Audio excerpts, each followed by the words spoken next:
Chapter 1, Summary and Conclusions. The assassination of John Fitzgerald Kennedy on November 22, 1963, was a cruel and shocking act of violence directed against a man, a family, a nation, and against all mankind. A young and vigorous leader whose years of public and private life stretched before him was the victim of the fourth presidential assassination in the history of a country dedicated to the concepts of reasoned argument and peaceful political change.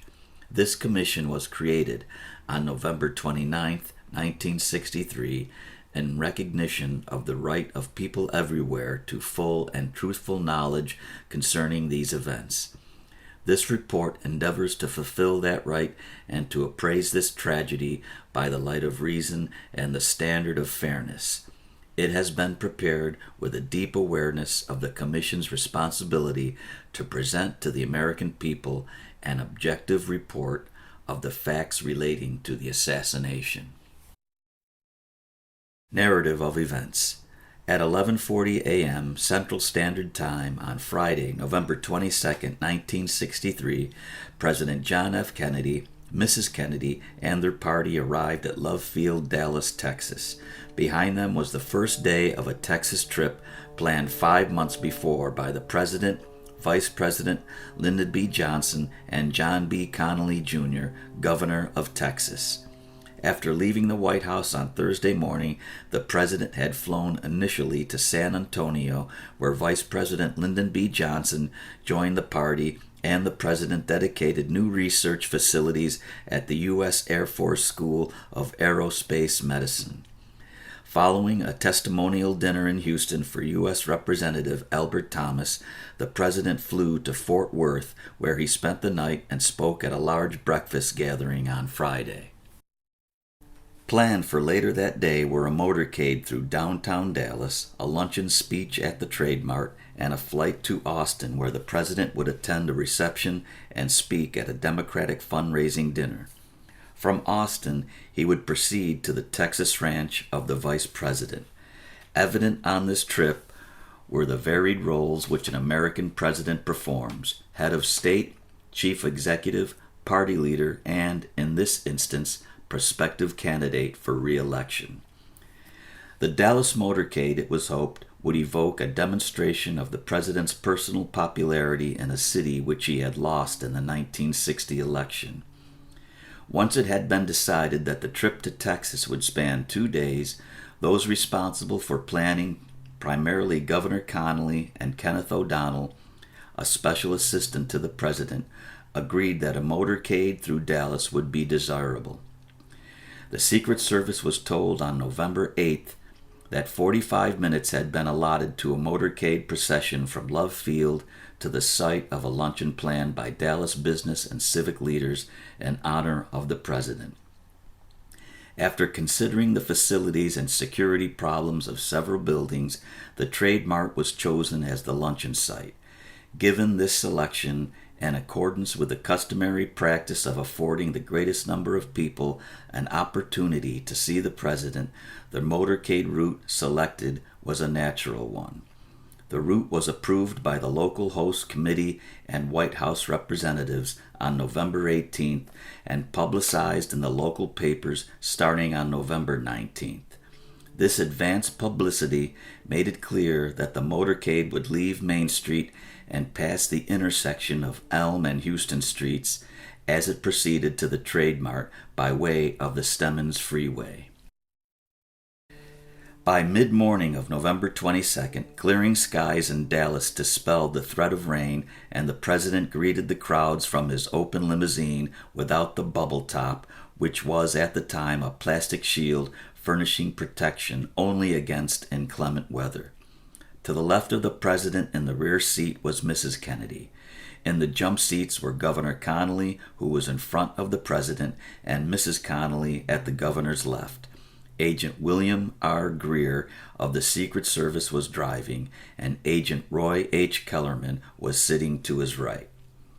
Directly behind the presidential limousine was an open follow-up car with 8 Secret Service agents, 2 in the front seat, 2 in the rear, and 2 on each running board.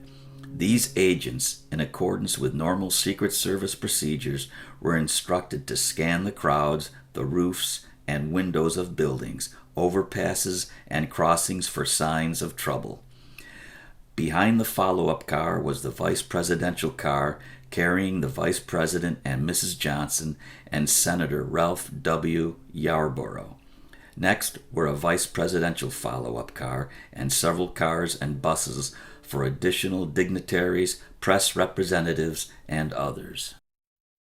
The motorcade left Love Field shortly after 11:50 a.m. and proceeded through residential neighborhoods, stopping twice at the president's request to greet well-wishers among the friendly crowds. Each time the president's car halted, Secret Service agents from the follow-up car moved forward to assume a protective stance near the president and Mrs. Kennedy. As the motorcade reached Main Street, a principal east-west artery in downtown Dallas, the welcome became tumultuous. At the extreme west end of Main Street, the motorcade turned right onto Houston Street and proceeded north for 1 block in order to make a left turn on Elm Street, the most direct and convenient approach to the Stemmons Freeway and the Trade Mart. As the president's car approached the intersection of Houston and Elm Streets, there loomed directly ahead on the intersection's northwest corner a 7-story orange brick warehouse and office building, the Texas School Book Depository. Riding in the vice president's car, Agent Rufus W. Youngblood of the Secret Service noticed that the clock atop the building indicated 12:30 p.m., the scheduled arrival time at the Trade Mart. The president's car, which had been going north, made a sharp turn toward the southwest onto Elm Street. At a speed of about 11 miles per hour, it started down the gradual descent toward a railroad overpass under which the motorcade would proceed before reaching the Stemmons Freeway. The front of the Texas School Book Depository was now on the president's right, and he waved to the crowd assembled there as he passed the building.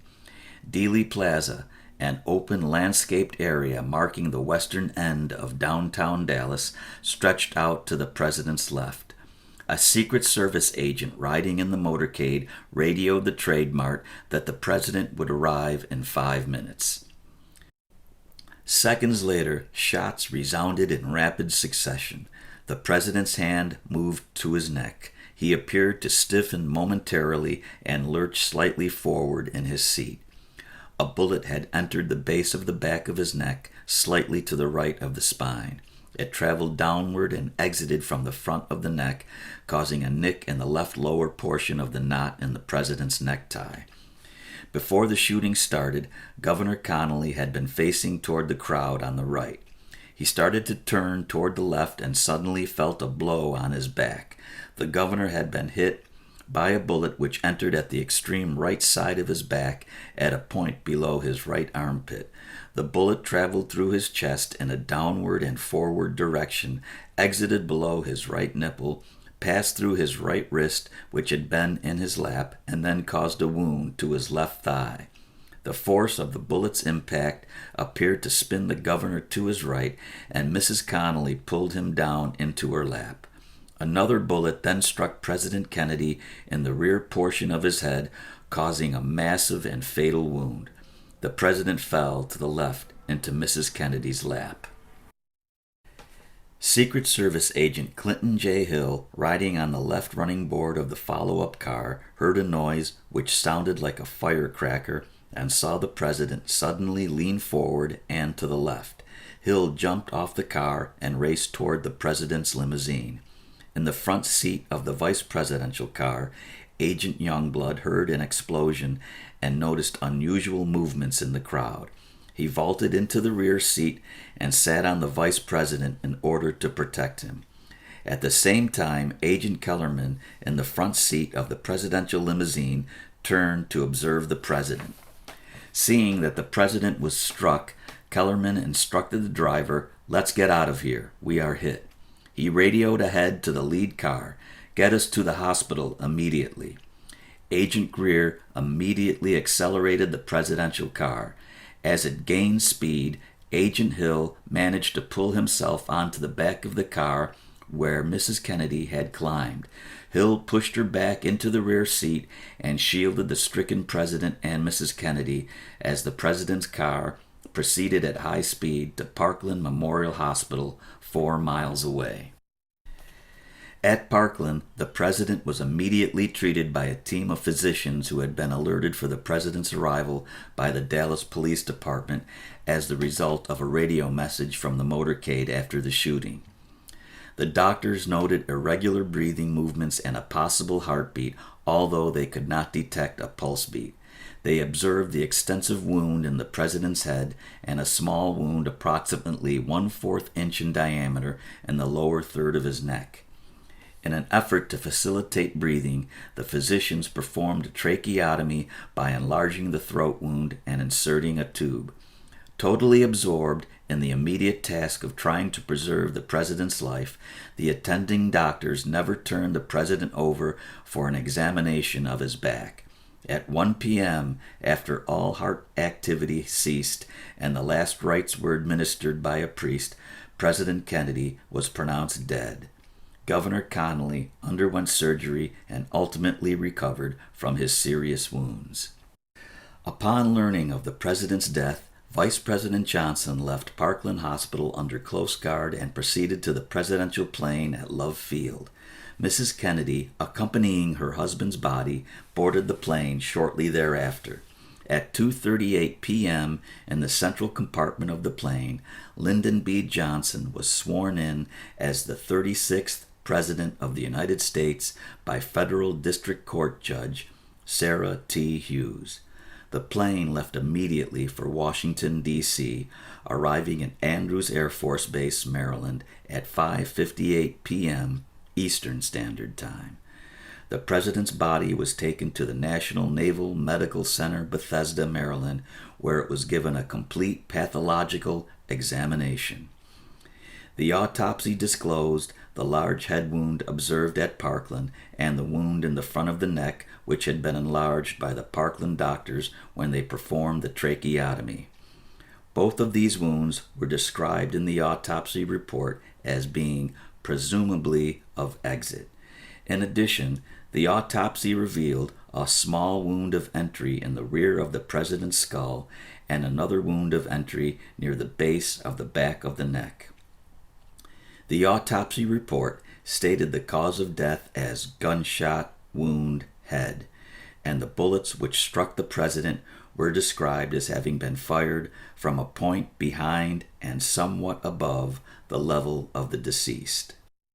At the scene of the shooting, there was evident confusion at the outset concerning the point of origin of the shots. Witnesses differed in their accounts of the direction from which the sound of the shots emanated.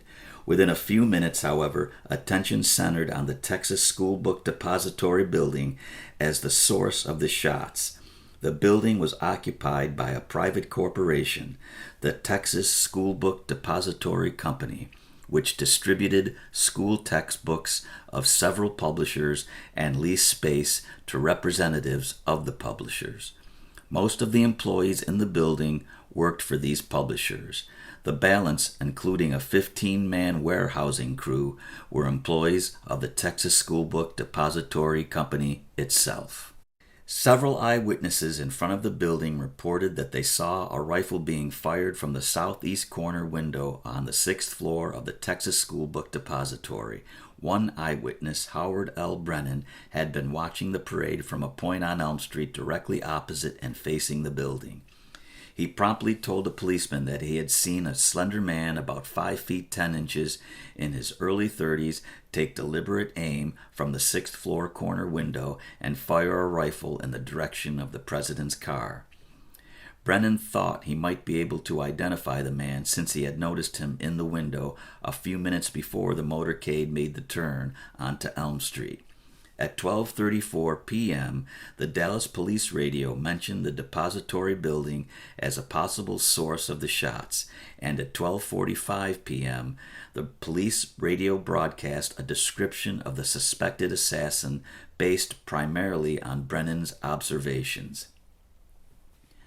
When the shots were fired, a Dallas motorcycle patrolman, Marion L. Baker, was riding in the motorcade at a point several cars behind the president. He had turned right from Main Street onto Houston Street and was about 200 feet south of Elm Street when he heard a shot. Baker, having recently returned from a week of deer hunting, was certain the shot came from a high-powered rifle. He looked up and saw pigeons scattering in the air from their perches on the Texas School Book Depository building. He raced his motorcycle to the building, dismounted, scanned the area to the west, and pushed his way through the spectators towards the entrance. There he encountered Roy Truly, the building superintendent, who offered Baker his help. They entered the building and ran toward the two elevators in the rear. Finding that both elevators were on an upper floor, they dashed up the stairs. Not more than 2 minutes had elapsed since the shooting. When they reached the second-floor landing on their way up to the top of the building, Patrolman Baker thought he caught a glimpse of someone through the small glass window in the door separating the hall area near the stairs from the small vestibule leading into the lunchroom. Gun in hand, he rushed to the door and saw a man about 20 feet away walking toward the other end of the lunchroom. The man was empty-handed. At Baker's command, the man turned and approached him. Truly, who had started up the stairs to the third floor ahead of Baker, returned to see what had delayed the patrolman. Baker asked Truly whether he knew the man in the lunchroom. Truly replied that the man worked in the building, whereupon Baker turned from the man and proceeded with Truly up the stairs. The man they encountered had started working in the Texas School Book Depository building on October 16, 1963. His fellow workers described him as very quiet, a loner. His name was Lee Harvey Oswald. Within about 1 minute after his encounter with Baker and Truly, Oswald was seen passing through the second-floor offices. In his hand was a full Coke bottle, which he had purchased from a vending machine in the lunchroom. He was walking toward the front of the building where a passenger elevator and a short flight of stairs provided access to the main entrance of the building on the first floor. Approximately 7 minutes later, at about 12:40 p.m., Oswald boarded a bus at a point on Elm Street, 7 short blocks east of the depository building.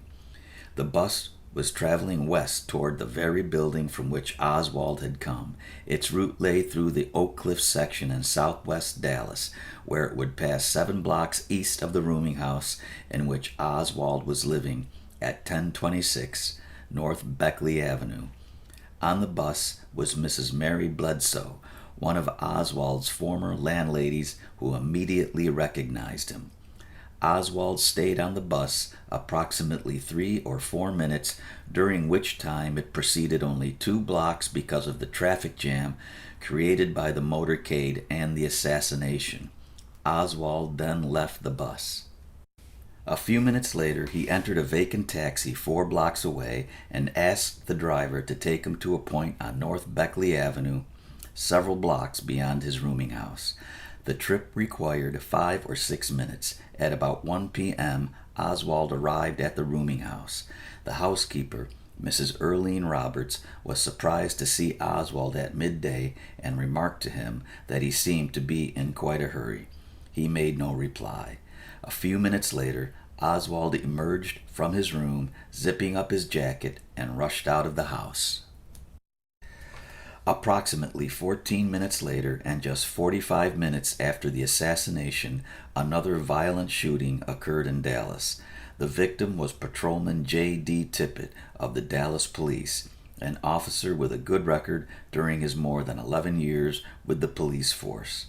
He was shot near the intersection of 10th Street and Patton Avenue, about 9/10 of a mile from Oswald's rooming house. At the time of the assassination, Tippit was alone in his patrol car, the routine practice for most police patrol cars at this time of day. He had been ordered by radio at 12:45 p.m. to proceed to the central Oak Cliff area as part of a concentration of patrol car activity around the center of the city following the assassination. At 12:54, Tippit radioed that he had moved as directed and would be available for any emergency.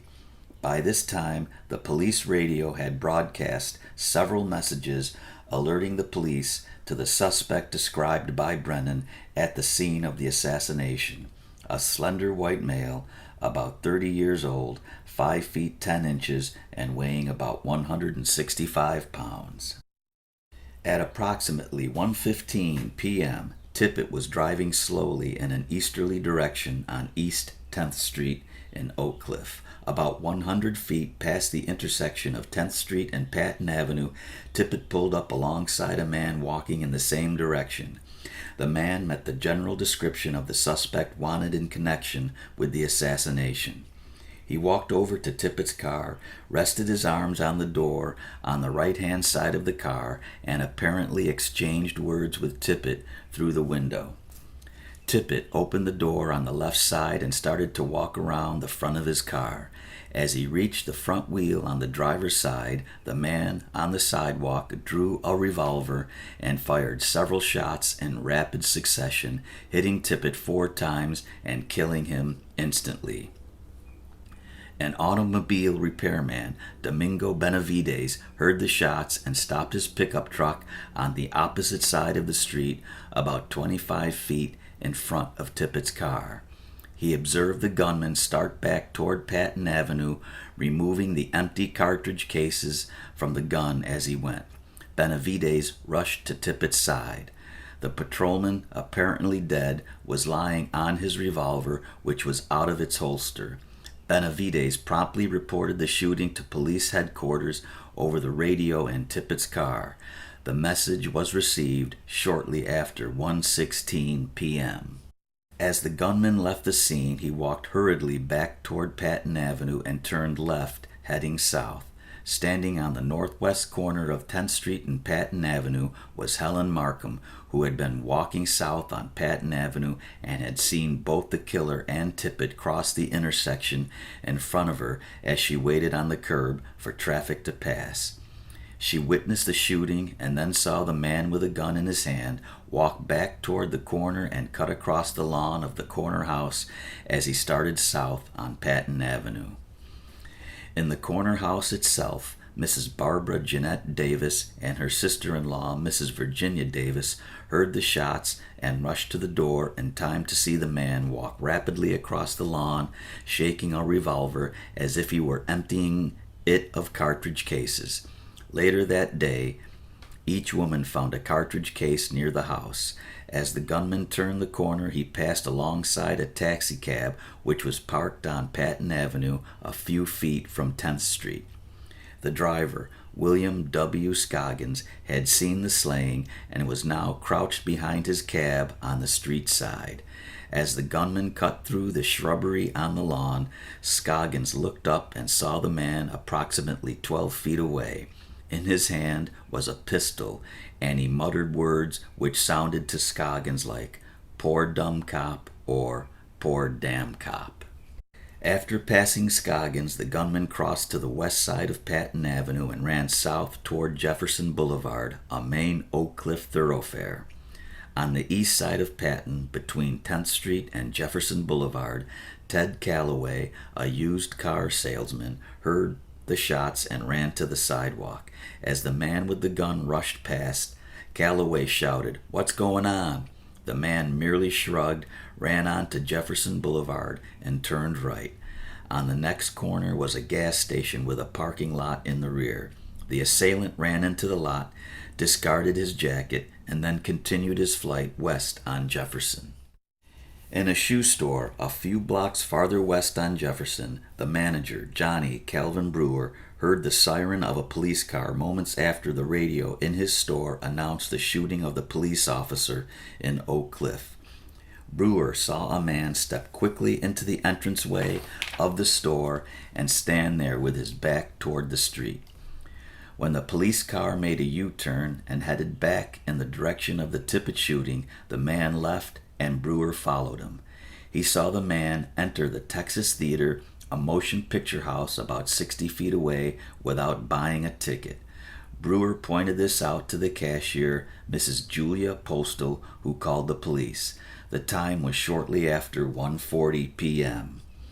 At 1:29 p.m., the police radio had noted the similarity of the descriptions of the suspects in the Tippit shooting and the assassination.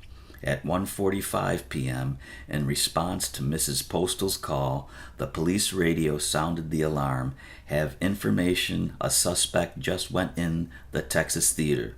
The house lights were then turned up. Patrolman M.N. McDonald and several other policemen approached the man who had been pointed out to them by Brewer. McDonald ordered the man to his feet and heard him say, "Well, it's all over now." The man drew a gun from his waist with one hand and struck the officer with the other. McDonald struck out with his right hand and grabbed the gun with his left hand. After a brief struggle, McDonald and several other police officers disarmed and handcuffed the suspect and drove him to police headquarters, arriving at approximately 2 p.m. Following the assassination, police cars had rushed to the Texas School Book Depository in response to the many radio messages reporting that the shots had been fired from the depository building. Inspector J. Herbert Sawyer of the Dallas Police Department arrived at the scene shortly after hearing the first of these police radio messages at 12:34 p.m. Some of the officers who had been assigned to the area of Elm and Houston Streets for the motorcade were talking to witnesses and watching the building when Sawyer arrived. Sawyer entered the building and rode a passenger elevator to the 4th floor, which was the top floor for this elevator. He conducted a quick search, returned to the main floor, and, between approximately 12:37 and 12:40 p.m., ordered that no one be permitted to leave the building. Shortly before 1 p.m., Captain J. Will Fritz, Chief of the Homicide and Robbery Bureau of the Dallas Police Department, arrived to take charge of the investigation. Searching the 6th floor, Deputy Sheriff Luke Mooney noticed a pile of cartons in the southeast corner. He squeezed through the boxes and realized immediately that he had discovered the point from which the shots had been fired. On the floor were 3 empty cartridge cases. A carton had apparently been placed on the floor at the side of the window so that a person sitting on the carton could look down Elm Street toward the overpass and scarcely be noticed from the outside. Between this carton and the half-open window were 3 additional cartons arranged at such an angle that a rifle resting on the top carton would be aimed directly at the motorcade as it moved away from the building. The high stack of boxes, which first attracted Mooney's attention, effectively screened a person at the window from the view of anyone else on the floor. Mooney's discovery intensified the search for additional evidence on the 6th floor, and at 1:22 p.m., approximately 10 minutes after the cartridge cases were found, Deputy Sheriff Eugene Boone turned his flashlight in the direction of 2 rows of boxes in the northwest corner near the staircase. Stuffed between the 2 rows was a bolt-action rifle with a telescopic sight.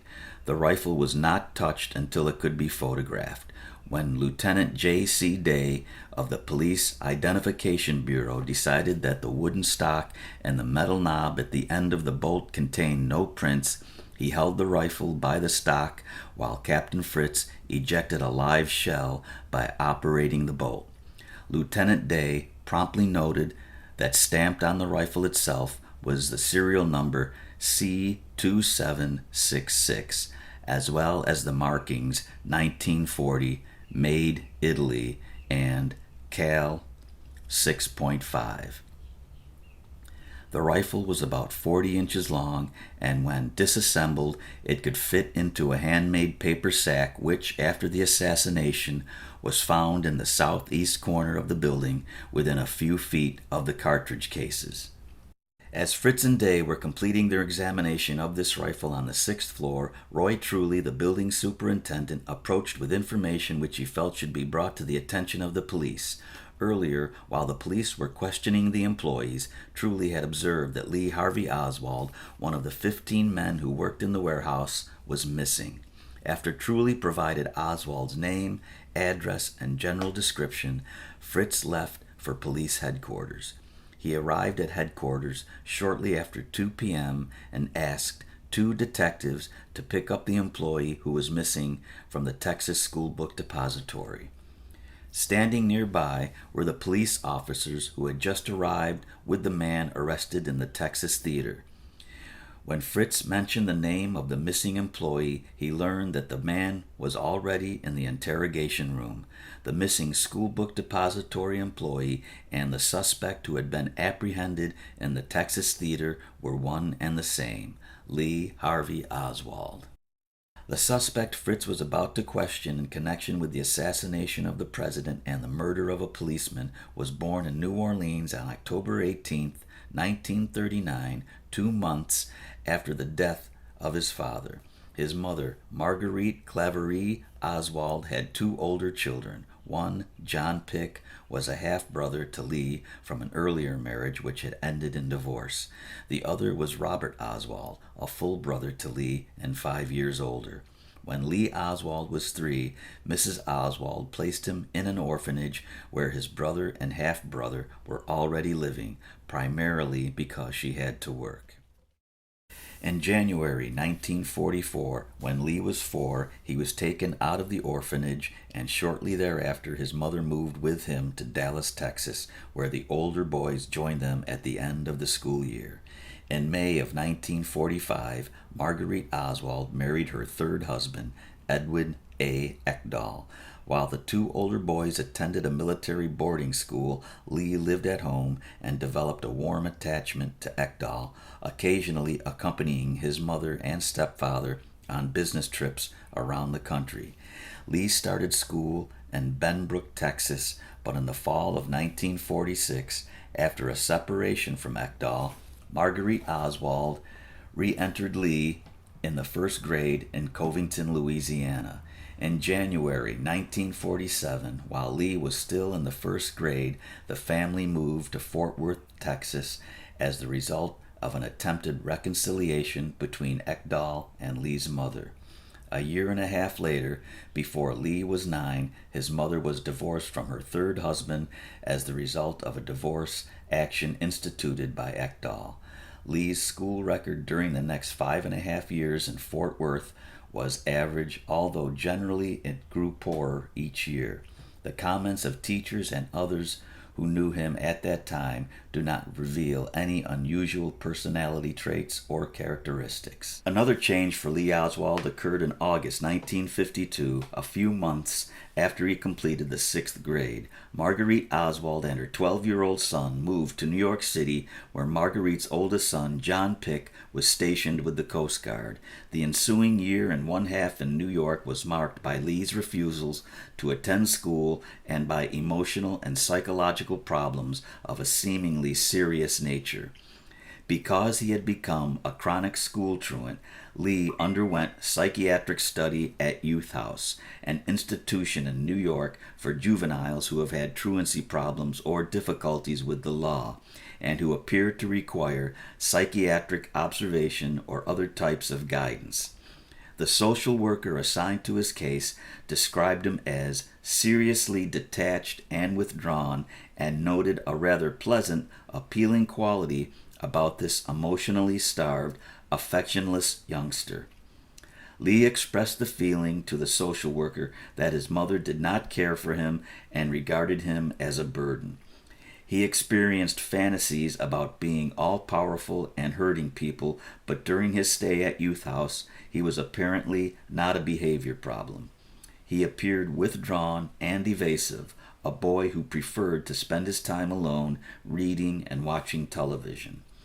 His tests indicated that he was above average in intelligence for his age group. The chief psychiatrist of Youth House diagnosed Lee's problem as a personality pattern disturbance with schizoid features and passive-aggressive tendencies. He concluded that the boy was an emotionally quite disturbed youngster and recommended treatment. In May 1953, after having been at youth house for 3 weeks, Lee Oswald returned to school where his attendance and grades temporarily improved. By the following fall, however, the probation officer reported that virtually every teacher complained about the boy's behavior. His mother insisted that he did not need psychiatric assistance. Although there was apparently some improvement in Lee's behavior during the next few months, the court recommended further treatment. In January 1954, while Lee's case was still pending, Marguerite and Lee left for New Orleans, the city of Lee's birth. Upon his return to New Orleans, Lee maintained mediocre grades but had no obvious behavior problems. Neighbors and others who knew him outside of school remembered him as a quiet, solitary, and introverted boy who read a great deal and whose vocabulary made him quite articulate. About 1 month after he started the 10th grade and 11 days before his 16th birthday in October 1955, he brought to school a note purportedly written by his mother stating that the family was moving to California. The note was written by Lee. A few days later, he dropped out of school and almost immediately tried to join the Marine Corps. Because he was only 16, he was rejected. After leaving school, Lee worked for the next 10 months at several jobs in New Orleans as an office messenger or clerk. It was during this period that he started to read communist literature. Occasionally, in conversations with others, he praised communism and expressed to his fellow employees a desire to join the Communist Party. At about this time, when he was not yet 17, he wrote to the Socialist Party of America, professing his belief in Marxism. Another move followed in July 1956 when Lee and his mother returned to Fort Worth. He re-entered high school but again dropped out after a few weeks and enlisted in the Marine Corps on October 24, 1956, 6 days after his 17th birthday. On December 21, 1956, during boot camp in San Diego, Oswald fired a score of .212 for record with the M1 rifle, 2 points over the minimum for a rating of sharpshooter on a marksman sharpshooter expert scale. After his basic training, Oswald received training in aviation fundamentals and then in radar scanning. Most people who knew Oswald in the Marines described him as a loner who resented the exercise of authority by others. He spent much of his free time reading. He was court-martialed once for possessing an unregistered privately owned weapon and, on another occasion, for using provocative language to a non-commissioned officer. He was, however, generally able to comply with Marine discipline, even though his experiences in the Marine Corps did not live up to his expectations. Oswald served 15 months overseas until November 1958, most of it in Japan. During his final year in the Marine Corps, he was stationed for the most part in Santa Ana, California, where he showed a marked interest in the Soviet Union and sometimes expressed politically radical views with dogmatic conviction. Oswald again fired the M1 rifle for record on May 6, 1959, and this time he shot a score of 191 on a shorter course than before, only 1 point over the minimum required to be a marksman. According to one of his fellow Marines, Oswald was not particularly interested in his rifle performance, and his unit was not expected to exhibit the usual rifle proficiency. During this period, he expressed strong admiration for Fidel Castro and an interest in joining the Cuban army. He tried to impress those around him as an intellectual, but his thinking appeared to some as shallow and rigid. Oswald's Marine service terminated on September 11, 1959, when, at his own request, he was released from active service a few months ahead of his scheduled release. He offered as the reason for his release the ill health and economic plight of his mother. He returned to Fort Worth, remained with his mother only 3 days, and left for New Orleans, telling his mother he planned to get work there in the shipping or import-export business. In New Orleans, he booked passage on the freighter SS Marion Likes, which sailed from New Orleans to Le Havre, France on September 20th, 1959. Lee Harvey Oswald had presumably planned this step in his life for quite some time. In March of 1959, he had applied to the Albert Schweitzer College in Switzerland for admission to the spring 1960 term. His letter of application contained many blatant falsehoods concerning his qualifications and background. A few weeks before his discharge, he had applied for and obtained a passport listing the Soviet Union as one of the countries which he planned to visit. During his service in the Marines, he had saved a comparatively large sum of money, possibly as much as $1,500, which would appear to have been accomplished by considerable frugality and apparently for a specific purpose. The purpose of the accumulated funds soon became known. On October 16, 1959, Oswald arrived in Moscow by train after crossing the border from Finland, where he had secured a visa for a 6-day stay in the Soviet Union. He immediately applied for Soviet citizenship. On the afternoon of October 21st, 1959, Oswald was ordered to leave the Soviet Union by 8 p.m. that evening. That same afternoon, in his hotel room, Oswald, in an apparent suicide attempt, slashed his left wrist. He was hospitalized immediately. On October 31st, 3 days after his release from the hospital, Oswald appeared at the American Embassy, announced that he wished to renounce his U.S. citizenship and become a Russian citizen, and handed the embassy officer a written statement he had prepared for the occasion. When asked his reasons, Oswald replied, "I am a Marxist." Oswald never formally complied with the legal steps necessary to renounce his American citizenship. The Soviet government did not grant his request for citizenship, but in January 1960, he was given permission to remain in the Soviet Union on a year-to-year basis. At the same time, Oswald was sent to Minsk, where he worked in a radio factory as an unskilled laborer. In January 1961, his permission to remain in the Soviet Union was extended for another year.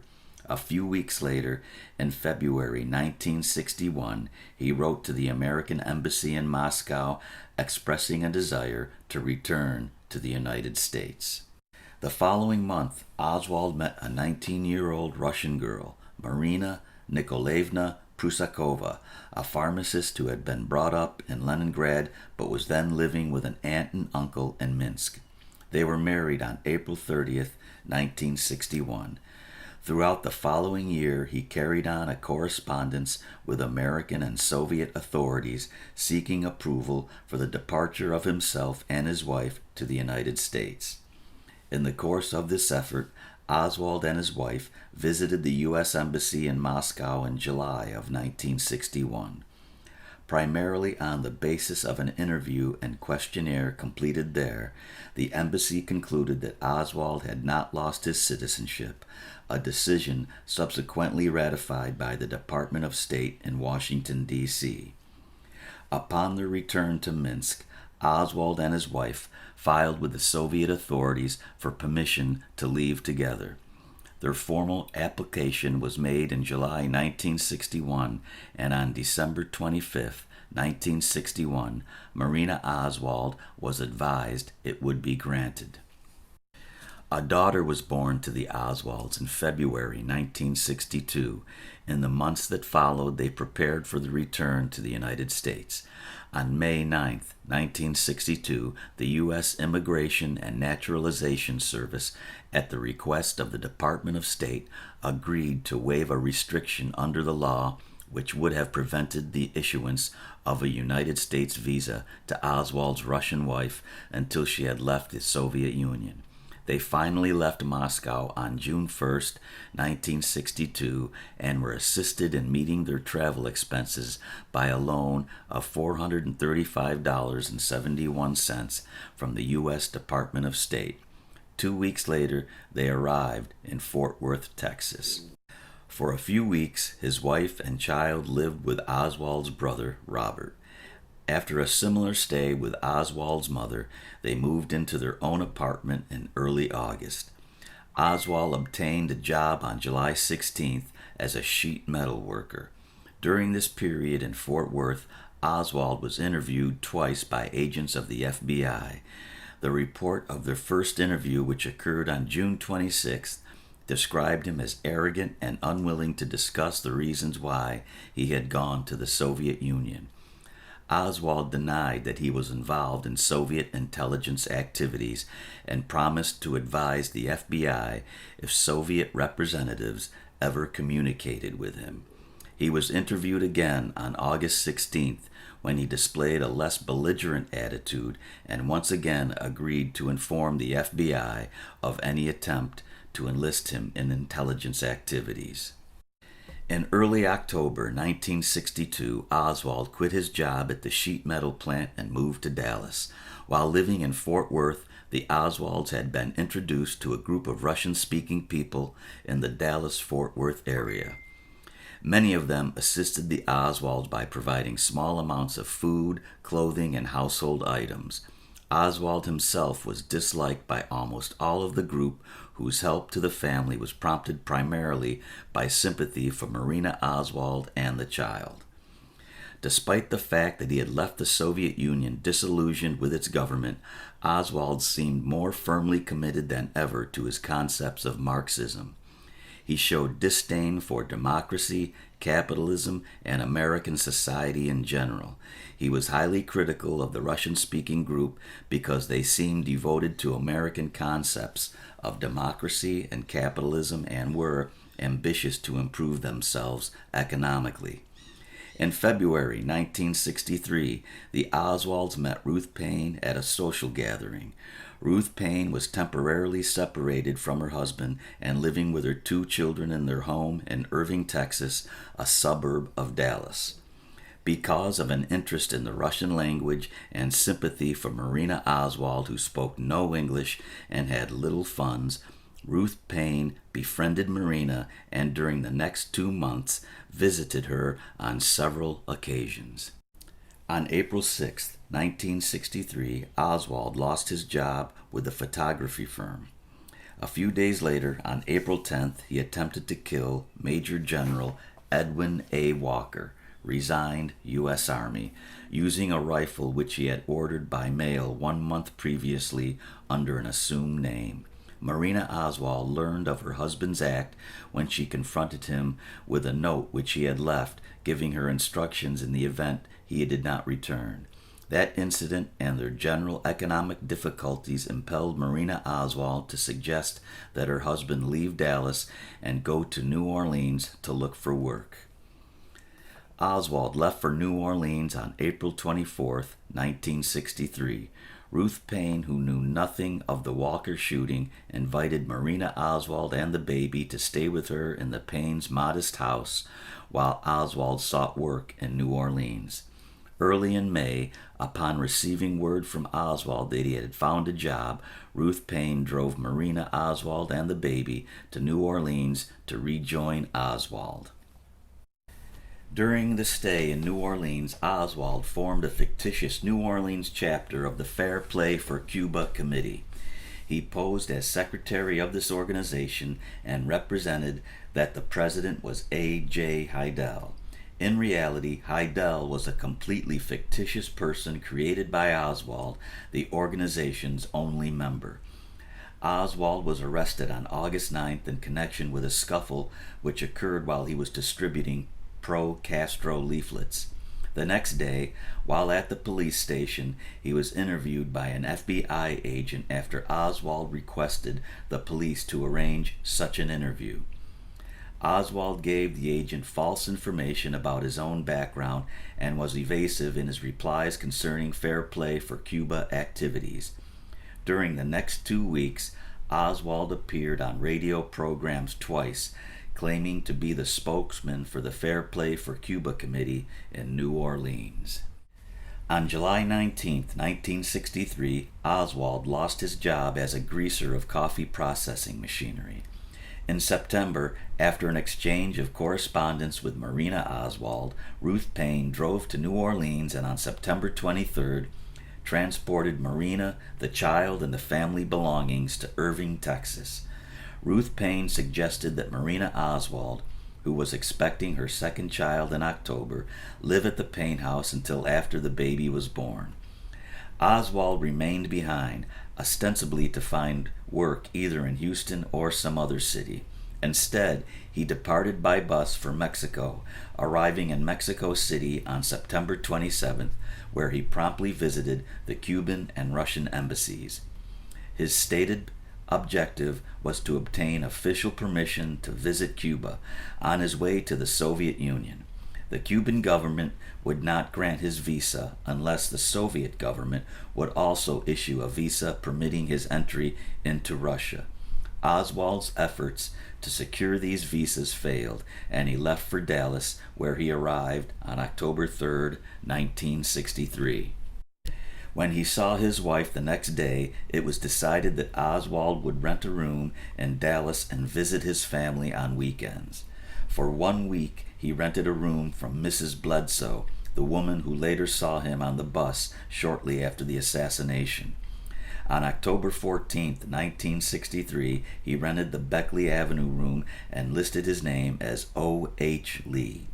On the same day, at the suggestion of a neighbor, Mrs. Paine phoned the Texas School Book Depository and was told that there was a job opening. She informed Oswald, who was interviewed the following day at the depository and started to work there on October 16, 1963.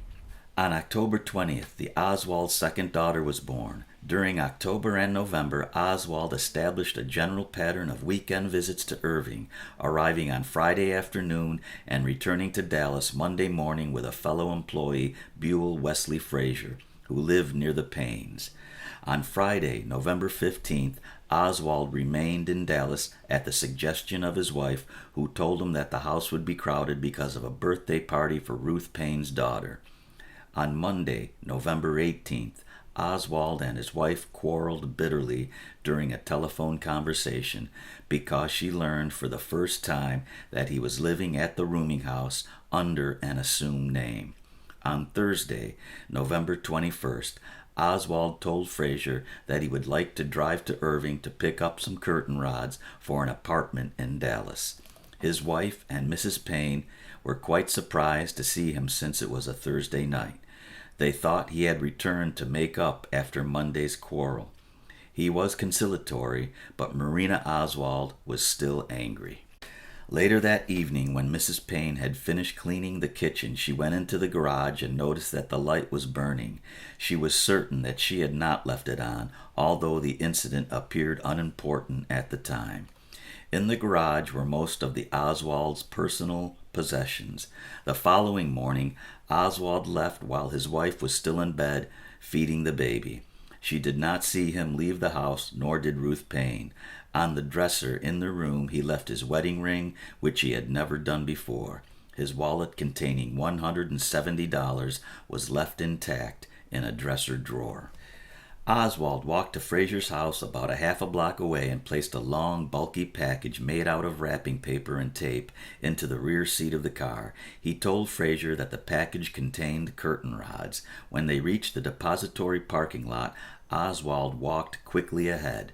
Frazier followed and saw Oswald enter the depository building carrying the long, bulky package with him. During the morning of November 22nd, Marina Oswald followed President Kennedy's activities on television. She and Ruth Paine cried when they heard that the president had been shot. Ruth Paine translated the news of the shooting to Marina Oswald as it came over television, including the report that the shots were probably fired from the building where Oswald worked. When Marina Oswald heard this, she recalled the Walker episode and the fact that her husband still owned the rifle. She went quietly to the Paine's garage where the rifle had been concealed in a blanket among other belongings.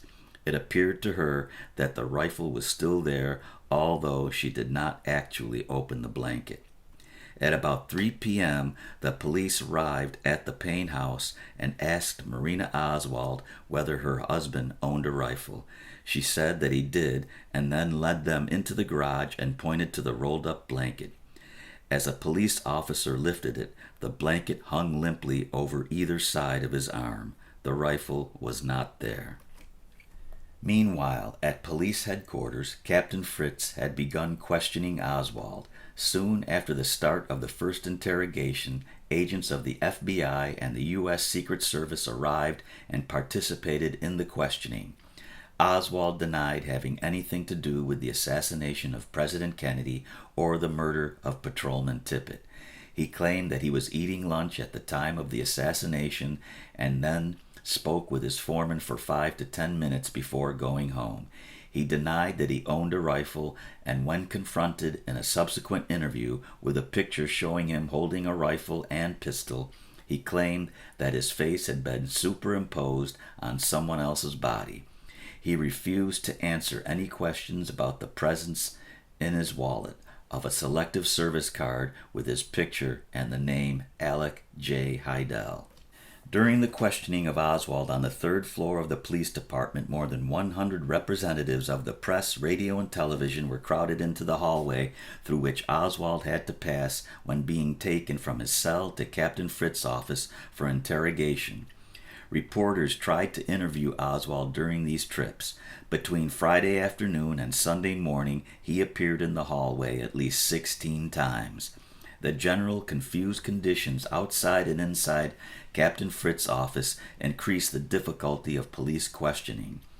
Advised by the police that he could communicate with an attorney, Oswald made several telephone calls on Saturday in an effort to procure representation of his own choice and discuss the matter with the president of the local bar association, who offered to obtain counsel. Oswald declined the offer, saying that he would first try to obtain counsel by himself. By Sunday morning, he had not yet engaged an attorney.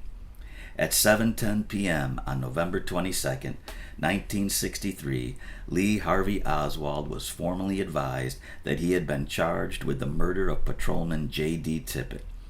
Several witnesses to the Tippit slaying and to the subsequent flight of the gunman had positively identified Oswald in police lineups. While positive firearm identification evidence was not available at the time, the revolver in Oswald's possession at the time of his arrest was of a type which could have fired the shots that killed Tippit. The formal charge against Oswald for the assassination of President Kennedy was lodged shortly after 1:30 a.m. on Saturday, November 23rd. By 10 p.m. of the day of the assassination, the FBI had traced the rifle found on the 6th floor of the Texas School Book Depository to a mail order house in Chicago, which had purchased it from a distributor in New York. Approximately 6 hours later, the Chicago firm advised that this rifle had been ordered in March 1963 by an A. Heidel for shipment to Post Office Box 2915 in Dallas, Texas, a box rented by Oswald. Payment for this rifle was remitted by a money order signed by A. Heidel. By 6:45 p.m. on November 23rd, the FBI was able to advise the Dallas police that, as a result of handwriting analysis of the documents used to purchase the rifle, it had concluded that the rifle had been ordered by Lee Harvey Oswald. Throughout Friday and Saturday, the Dallas police released to the public many of the details concerning the alleged evidence against Oswald. Police officials discussed important aspects of the case, usually in the course of impromptu and confused press conferences in the third-floor corridor. Some of the information divulged was erroneous. Efforts by the news media representatives to reconstruct the crime and promptly report details frequently led to erroneous and often conflicting reports.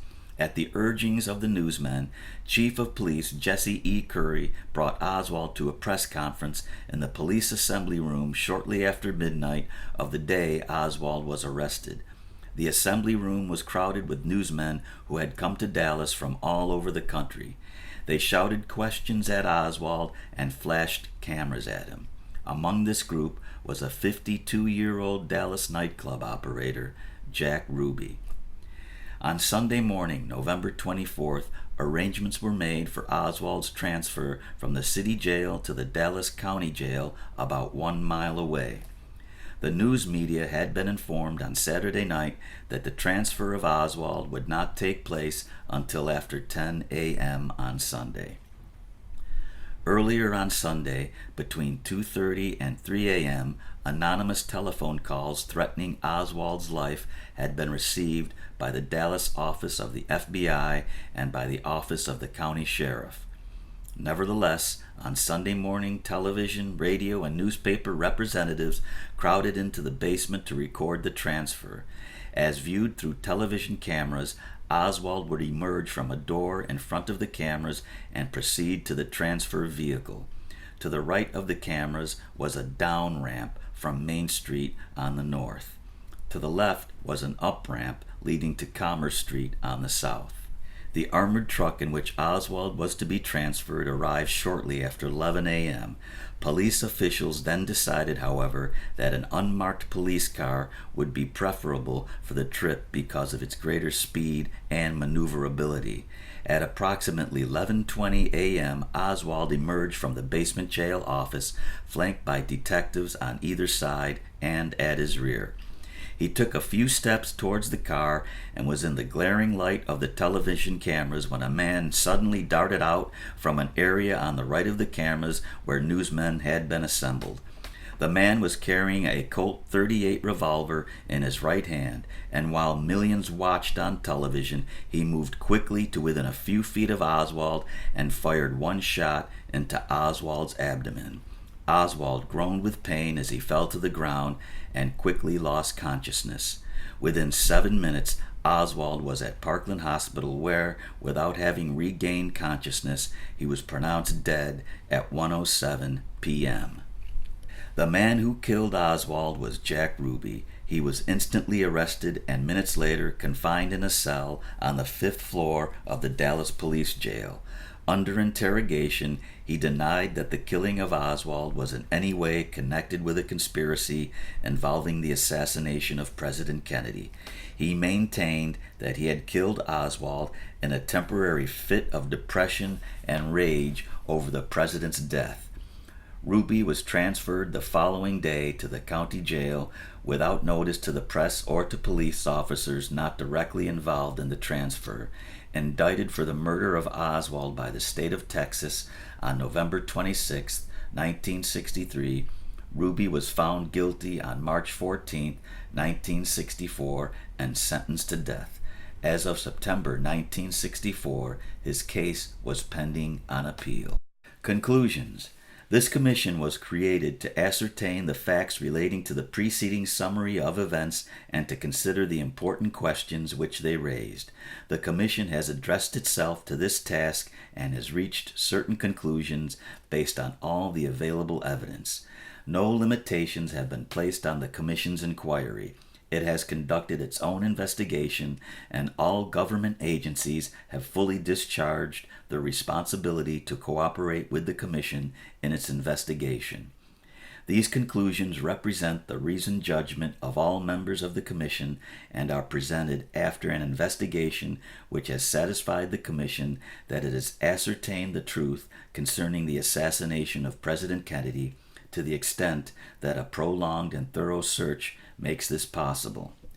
The shots which killed President Kennedy and wounded Governor Connally were fired from the 6th floor window at the southeast corner of the Texas School Book Depository.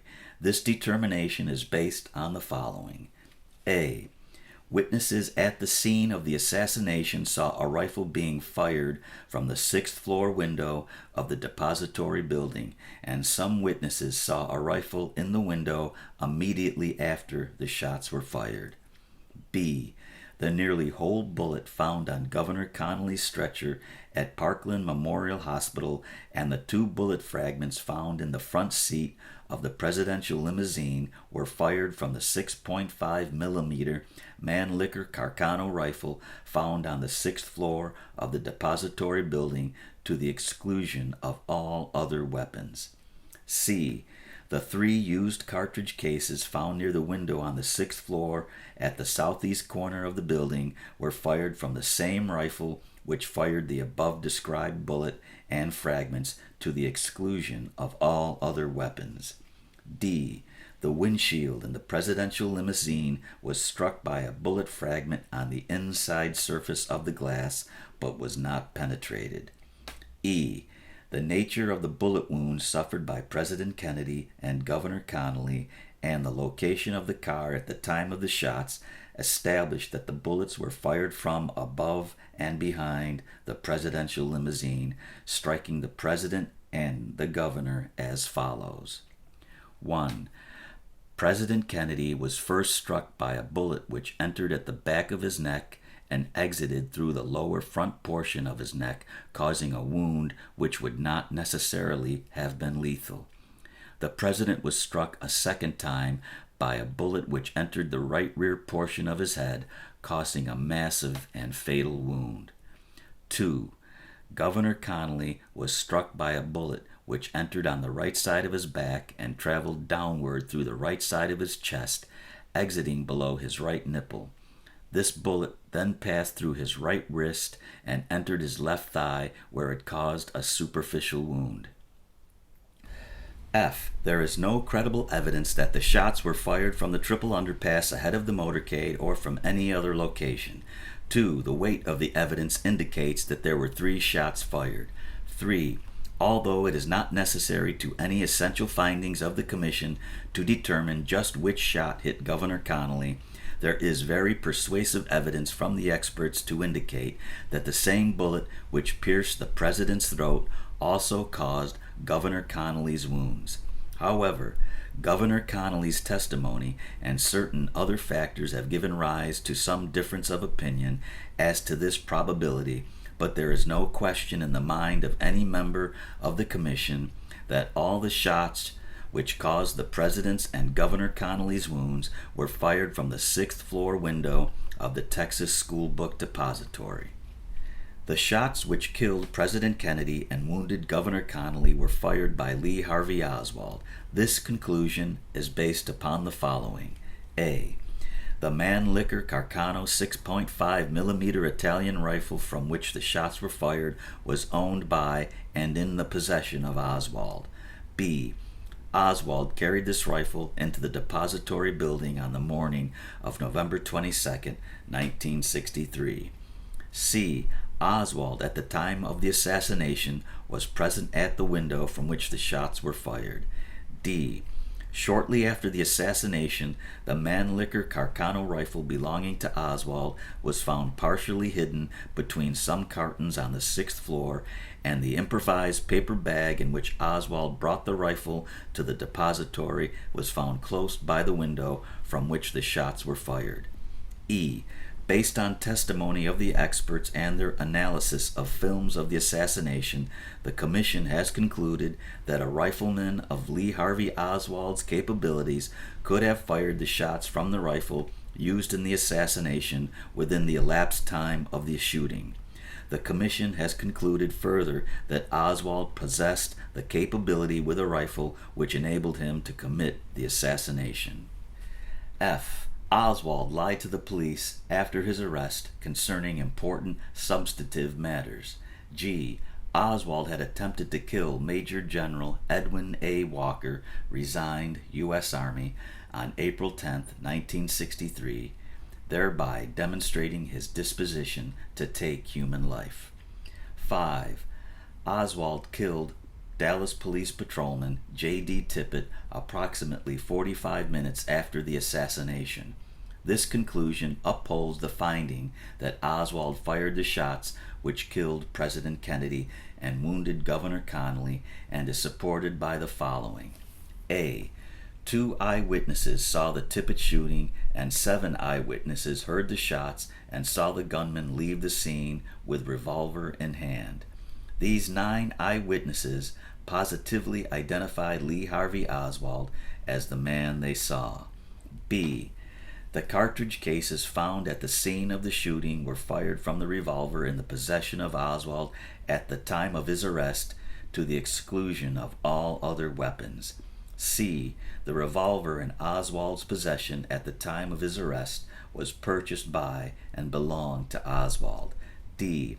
Oswald's jacket was found along the path of flight taken by the gunman as he fled from the scene of the killing. 6. Within 80 minutes of the assassination and 35 minutes of the Tippit killing, Oswald resisted arrest at the theater by attempting to shoot another Dallas police officer. 7. The Commission has reached the following conclusions concerning Oswald's interrogation and detention by the Dallas police. A. Except for the force required to effect his arrest, Oswald was not subjected to any physical coercion by any law enforcement officials. He was advised that he could not be compelled to give any information and that any statement made by him might be used against him in court. He was advised of his right to counsel. He was given the opportunity to obtain counsel of his own choice and was offered legal assistance by the Dallas Bar Association, which he rejected at the time. B. Newspaper, radio, and television reporters were allowed uninhibited access to the area through which Oswald had to pass when he was moved from his cell to the interrogation room and other sections of the building, thereby subjecting Oswald to harassment and creating chaotic conditions which were not conducive to orderly interrogation or the protection of the rights of the prisoner. C. The numerous statements, sometimes erroneous, made to the press by various local law enforcement officials during this period of confusion and disorder in the police station would have presented serious obstacles to the obtaining of a fair trial for Oswald. To the extent that the information was erroneous or misleading, it helped to create doubts, speculations, and fears in the minds of the public which might otherwise not have arisen. 8. The Commission has reached the following conclusions concerning the killing of Oswald by Jack Ruby on November 24, 1963. A. Ruby entered the basement of the Dallas Police Department shortly after 11:17 a.m. and killed Lee Harvey Oswald at 11:21 a.m. B. Although the evidence on Ruby's means of entry is not conclusive, the weight of the evidence indicates that he walked down the ramp leading from Main Street to the basement of the police department. C. There is no evidence to support the rumor that Ruby may have been assisted by any members of the Dallas Police Department in the killing of Oswald. D. The Dallas Police Department's decision to transfer Oswald to the county jail in full public view was unsound. The arrangements made by the police department on Sunday morning, only a few hours before the attempted transfer, were inadequate. Of critical importance was the fact that the news media representatives and others were not excluded from the basement even after the police were notified of threats to Oswald's life. These deficiencies contributed to the death of Lee Harvey Oswald. 9. The Commission has found no evidence that either Lee Harvey Oswald or Jack Ruby was part of any conspiracy, domestic or foreign, to assassinate President Kennedy. The reasons for this conclusion are: A. The Commission has found no evidence that anyone assisted Oswald in planning or carrying out the assassination. In this connection, it has thoroughly investigated, among other factors, the circumstances surrounding the planning of the motorcade route through Dallas, the hiring of Oswald by the Texas School Book Depository Company on October 15, 1963, the method by which the rifle was brought into the building, the placing of cartons of books at the window, Oswald's escape from the building, and the testimony of eyewitnesses to the shooting. B. The Commission has found no evidence that Oswald was involved with any person or group in a conspiracy to assassinate the president, although it has thoroughly investigated, in addition to other possible leads, all facets of Oswald's associations, finances, and personal habits, particularly during the period following his return from the Soviet Union in June 1962. C. The Commission has found no evidence to show that Oswald was employed, persuaded, or encouraged by any foreign government to assassinate President Kennedy, or that he was an agent of any foreign government. Although the Commission has reviewed the circumstances surrounding Oswald's defection to the Soviet Union, his life there from October of 1959 to June of 1962, so far as it can be reconstructed, his known contacts with the Fair Play for Cuba Committee, and his visits to the Cuban and Soviet embassies in Mexico City during his trip to Mexico from September 26th to October 3, 1963, and his known contacts with the Soviet Embassy in the United States.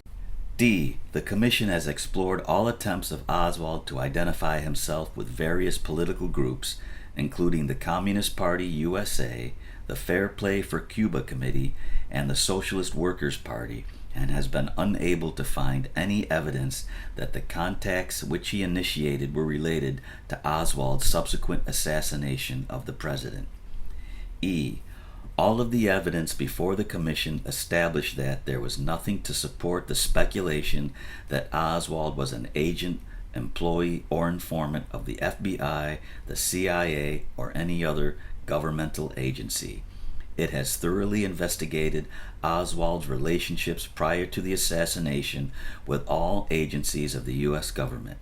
All contacts with Oswald by any of these agencies were made in the regular exercise of their different responsibilities. F. No direct or indirect relationship between Lee Harvey Oswald and Jack Ruby has been discovered by the Commission, nor has it been able to find any credible evidence that either knew the other, although a thorough investigation was made of the many rumors and speculations of such a relationship. G. The Commission has found no evidence that Jack Ruby acted with any other person in the killing of Lee Harvey Oswald. H. After careful investigation, the Commission has found no credible evidence that either Ruby and Officer Tippit, who was killed by Oswald, knew each other, or that Oswald and Tippit knew each other. Because of the difficulty of proving negatives to a certainty, the possibility of others being involved with either Oswald or Ruby cannot be established categorically, but if there is any such evidence, it has been beyond the reach of all the investigative agencies and resources of the United States and has not come to the attention of this Commission. 10. In its entire investigation, the Commission has found no evidence of conspiracy, subversion, or disloyalty to the U.S. government by any federal, state, or local official. 11. On the basis of the evidence before the Commission, it concludes that Oswald acted alone. Therefore, to determine the motives for the assassination of President Kennedy, one must look to the assassin himself. Clues to Oswald's motives can be found in his family history, his education or lack of it, his acts, his writings, and the recollections of those who had close contacts with him throughout his life. The Commission has presented with this report all of the background information bearing on motivation which it could discover. Thus, others may study Lee Oswald's life and arrive at their own conclusions as to his possible motives. The Commission could not make any definitive determination of Oswald's motives. It has endeavored to isolate factors which contributed to his character and which might have influenced his decision to assassinate President Kennedy.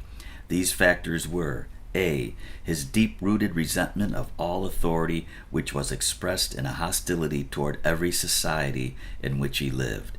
B. His inability to enter into meaningful relationships with people and a continuous pattern of rejecting his environment in favor of new surroundings. C. His urge to try to find a place in history and despair at times over failure in his various undertakings. D. His capacity for violence was evidenced by his attempt to kill General Walker. E. His avowed commitment to Marxism and communism as he understood the terms and developed his own interpretation of them.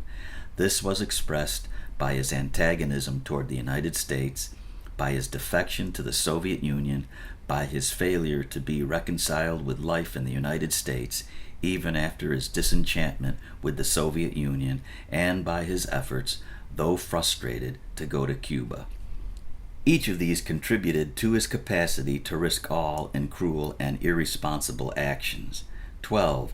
The Commission recognizes that the varied responsibilities of the President require that he make frequent trips to all parts of the United States and abroad. Consistent with their high responsibilities, presidents can never be protected from every potential threat. The Secret Service's difficulty in meeting its protective responsibility varies with the activities and the nature of the occupant of the office of President and his willingness to conform to plans for his safety. In appraising the performance of the Secret Service, it should be understood that it has to do its work within such limitations. Nevertheless, the Commission believes the recommendations for improvements in presidential protection are compelled by the facts disclosed in this investigation. A. The complexities of the presidency have increased so rapidly in recent years that the Secret Service has not been able to develop or to secure adequate resources of personnel and facilities to fulfill its important assignment. This situation should be promptly remedied. B. The Commission has concluded that the criteria and procedures of the Secret Service designed to identify and protect against persons considered threats to the President were not adequate prior to the assassination. 1. The Protective Research Section of the Secret Service, which is responsible for its preventive work, lacks sufficiently trained personnel and the mechanical and technical assistance needed to fulfill its responsibility. 2. Prior to the assassination, the Secret Service's criteria dealt with direct threats against the President. Although the Secret Service treated the direct threats against the President adequately, it failed to recognize the necessity of identifying other potential sources of danger to his security. The Secret Service did not develop adequate and specific criteria defining those persons or groups who might present a danger to the President. In effect, the Secret Service largely relied upon other federal or state agencies to supply the information necessary for it to fulfill its preventive responsibilities, although it did ask for information about direct threats to the President. C. The Commission has concluded that there was insufficient liaison and coordination of information between the Secret Service and other federal agencies necessarily concerned with presidential protection. Although the FBI, in the normal exercise of its responsibility, had secured considerable information about Lee Harvey Oswald, it had no official responsibility under the Secret Service criteria existing at the time of the President's trip to Dallas to refer to the Secret Service the information it had about Oswald. The Commission has concluded, however, that the FBI took an unduly restrictive view of its role in preventive intelligence work prior to the assassination. A more carefully coordinated treatment of the Oswald case by the FBI might well have resulted in bringing Oswald's activities to the attention of the Secret Service. D. The Commission has concluded that some of the advanced preparations in Dallas made by the Secret Service, such as the detailed security measures taken at Love Field and the Trade Mart, were thorough and well executed. In other respects, however, the Commission has concluded that the advanced preparations for the President's trip were deficient. 1. Although the Secret Service is compelled to rely to a great extent on local law enforcement officials, its procedures at the time of the Dallas trip did not call for well-defined instructions as to the respective responsibilities of the police officials and others assisting in the protection of the President. 2. The procedures relied upon by the Secret Service for detecting the presence of an assassin located in a building along a motorcade route were inadequate. At the time of the trip to Dallas, The Secret Service, as a matter of practice, did not investigate or cause to be checked any building located along the motorcade route to be taken by the President. The responsibility for observing windows in these buildings during the motorcade was divided between local police personnel stationed on the streets to regulate crowds and Secret Service agents riding in the motorcade. Based on its investigation, the Commission has concluded that these arrangements during the trip to Dallas were clearly not sufficient. E. The configuration of the presidential car and the seating arrangements of the Secret Service agents in the car did not afford the Secret Service agents the opportunity, should they have had, to be of immediate assistance to the President at the first sign of danger. F. Within these limitations, however, the Commission finds that the agents most immediately responsible for the President's safety reacted promptly at the time the shots were fired from the Texas School Book Depository building. Recommendations. Prompted by the assassination of President Kennedy, the Secret Service has initiated a comprehensive and critical review of its total operations. As a result of studies concluded during the past several months, and in cooperation with this commission, the Secret Service has prepared a planning document dated August 27, 1964, which recommends various programs considered necessary by the service to improve its technique and enlarge its resources. The Commission is encouraged by the efforts taken by the Secret Service since the assassination and suggests the following recommendations. 1. A committee of cabinet members, including the Secretary of the Treasury and the Attorney General or the National Security Council, should be assigned the responsibility of reviewing and overseeing the protective activities of the Secret Service and other federal agencies that assist in safeguarding the President.